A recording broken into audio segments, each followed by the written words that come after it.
Hello everyone, आज हम इस वीडियो में पढ़ेंगे मिश्रधन कि मिश्रधन आखिर होता क्या है। आपने जब कोई राशि जब आप किसी से उधार लेते हैं तो आपको एक सिंपल ब्याज लगता है जिसको हम साधारण ब्याज के नाम से जानते हैं। अगर बात करें तो वो ब्याज किसी दर पे लगता है, उसका दर 2%, 3% या 10% कैसा भी हो सकता है। और आपका एक समय रहता है कि आपने कितने वर्ष के लिए लिया है। जब भी आप उसको देने जाएंगे, लौटाने जाएंगे, तो आपको कुछ राशि ज्यादा देनी पड़ती है। वही क्या होता है आपका साधारण ब्याज। लेकिन मिश्रण क्या होता है आज हम इस वीडियो में सीखेंगे। सबसे पहले हम निकालना सीखेंगे साधारण ब्याज, क्योंकि साधारण ब्याज से ही हमारा क्या निकलता है, मिश्रण निकलता है। तो आइए देखते हैं। सबसे पहले जब आप जिस राशि को उधार लेते हैं तो उस राशि को, कितनी आप राशि उधार ले रहे हैं उसको मूलधन बोलते हैं। और उसकी जिस दर से आप लेते हैं, जितने प्रतिशत की दर से लेते हैं आप, उसको हम दर बोलते हैं। और जितने समय के लिए लेते हैं आप, उसको क्या बोलते हैं, हम समय बोलते हैं। या आपने 2 वर्ष के लिए, 1 वर्ष या 6 माह, जितने भी टाइम के लिए लेते हैं आप, वो आपकी क्या होती है, समय होती है। तो आइए एक सूत्र के माध्यम से निकालना सीखेंगे साधारण ब्याज कैसे निकालते हैं। तो साधारण ब्याज क्या है, सिंपल इंटरेस्ट बोलते हैं हम इसको। साधारण ब्याज का सिंपल सूत्र होता है, अगर हम लिखें इसको, तो साधारण ब्याज बराबर होता है, साधारण ब्याज बराबर मूलधन, मूलधन को हम पी से दर्शाते हैं, गुणा दर गुणा समय बटे 100। तो क्या है आपका साधारण ब्याज का सूत्र कि आप कुछ किसी राशि का साधारण ब्याज निकालें, कितना लगेगा आपको ब्याज, 2 साल में, 1 साल में, जितने भी समय आपको दिया गया है उतने साल में उस राशि पर कितना ब्याज लगेगा और कितने प्रतिशत की दर से लगेगा, वो आप यहां से निकाल सकते हैं कितना आ सकता है ब्याज। ठीक है, तो इसको मूलधन को पी से दर्शाते हैं, तो इस तरह से सूत्र बन सकता है आपका पी गुणा आर गुणा टी। क्योंकि मूलधन को हम पी से दर्शाते हैं, दर को आर से और समय को टी से, और यहां पर 100 का गुणा करके आप क्या निकाल सकते हैं, साधारण ब्याज। लेकिन मिश्रण क्या होता है, मिश्रण क्या होता है, आप जब किसी राशि को किसी से उधार लेंगे तो आप उसको कुछ ज्यादा राशि देंगे, एक्स्ट्रा लौटाएंगे, लेकिन आप उसको मूलधन भी लौटाएंगे साथ में।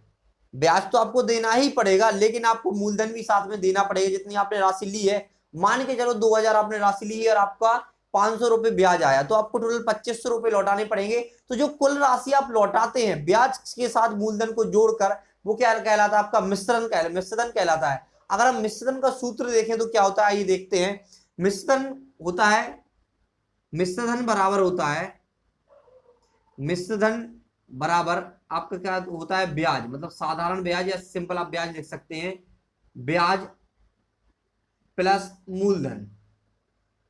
तो जो आपको ब्याज लगेगा वो तो आपको देना ही पड़ेगा, साथ में आपको जो आपने राशि ली थी, आपने जितनी भी राशि मूलधन ली थी उसको भी लौटाना पड़ेगा, उसमें ब्याज भी आपको देना पड़ेगा। तो दोनों का अगर हम जोड़ देंगे तो जो आपको कुल राशि आपको देनी पड़ेगी ब्याज के साथ, तो वो क्या कहलाएगी, आपकी मिश्रण कहलाएगी। अगर हम बात करें एक प्रश्न की, तो एक प्रश्न का उदाहरण लेकर हम समझते हैं इसको। जैसे हमारा प्रश्न है कि हमारा अगर मूलधन, कोई राशि हमने मूलधन है पी, पी है आपका कितना, 1200 रुपए। आपने किसी से क्या लिया, 1200 रुपए उधार लिए। आपने क्या किया, किसी से 1200 रुपए उधार लिए और 10% की दर से लिए आपने। क्या 10% दर क्या है आपका, दर बराबर मान के चलो क्या है, 10%। दर को आर से दर्शाते हैं, दर है हमारा 10% वार्षिक, मतलब वार्षिक के रूप में लिया आपने 10% दर के हिसाब से।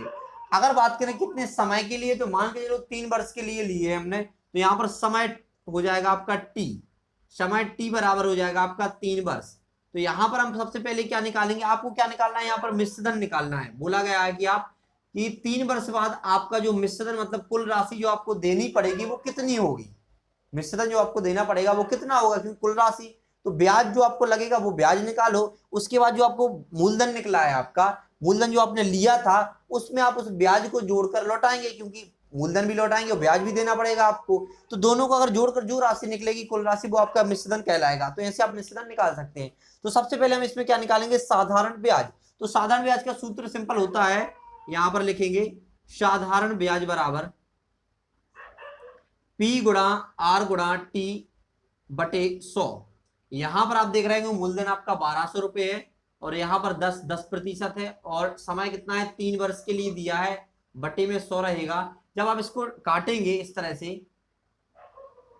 यहां पर आप इसको इस तरह से क्या कर देंगे, काट देंगे, तो आपका क्या निकलेगा, 12 गुणा 10 गुणा 3, तो 360 रुपये आ जाएगा। कितना, 12×3 = 36, 10 का गुणा करेंगे 360, मतलब जो आपको 1200 रुपए का 3 वर्ष का 10% दर के हिसाब से आपको ब्याज देना पड़ेगा। वो कितना है? 360 रुपए। लेकिन ये तो है आपका ब्याज। अगर हम आपसे बोले कि ब्याज तो आपको 360 देना है, लेकिन साथ में जो अपनी राशि उधार ली थी वो भी आपको लौटानी पड़ेगी। तो यहां पर आपको जो मिश्रधन निकलेगा, मतलब कुल राशि जो आपको लौटानी है, वो कितना निकलेगा? मिश्रधन बराबर क्या होता है? हम पढ़ चुके हैं, मिश्रधन बराबर होता है ब्याज प्लस मूलधन।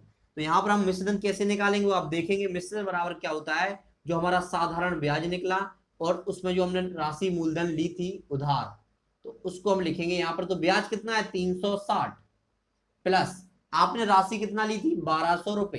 तो आपको मिश्रधन क्या निकलेगा आपका? यहां पर लिखेंगे हम, मिश्रधन निकलेगा आपका 1560 रुपए। क्या आपको मतलब मिश्रधन आपको जो टोटल राशि लौटानी पड़ेगी मूलधन के साथ में, वो लौटानी पड़ेगी आपको 1560, क्योंकि आपने उसमें जो आपने राशि ली थी 1200 रुपए, वो तो ठीक है, लेकिन 3 वर्ष का उसका ब्याज लगा 360 रुपए 10% वार्षिक दर से। ठीक है, तो इस तरह से आप निकाल सकते हैं कि मिश्रधन वह राशि होती है जो आप ब्याज के साथ जोड़कर मूलधन को आपको लौटाना पड़ता है ना। जो कुल राशि आप लौटाते हैं, मूलधन लौटाएंगे ब्याज लौटाएंगे, दोनों को जोड़ देंगे, वही क्या होती है? मिश्रधन। और मिश्रधन के कई सूत्र होते हैं, ए बराबर, इस तरह कई सूत्र होते हैं। पी जो हमने सिखाया था एक वीडियो में, 1 प्लस आर बटे 100 की पावर n, इस तरह से आप निकाल सकते हैं। लेकिन अगर बात करें साधारण ब्याज की तरफ से निकालना है आपको, कि पहले साधारण ब्याज निकालो, फिर उसमें आपको क्या करना है, इस टाइप से आपको मिश्रधन निकालना, तो आप ऐसे भी निकाल सकते हैं। तो आशा करते हैं कि मिश्रधन निकालना आपको समझ में आया होगा, या मिश्रधन कैसे निकालते हैं आपको समझ में आया होगा। अगर आप हमारे चैनल पर नए आए तो चैनल को सब्सक्राइब जरूर करें। इसी के साथ हम आपसे विदा लेते हैं, मिलते हैं अगली वीडियो में नए टॉपिक के साथ। Thanks for watching.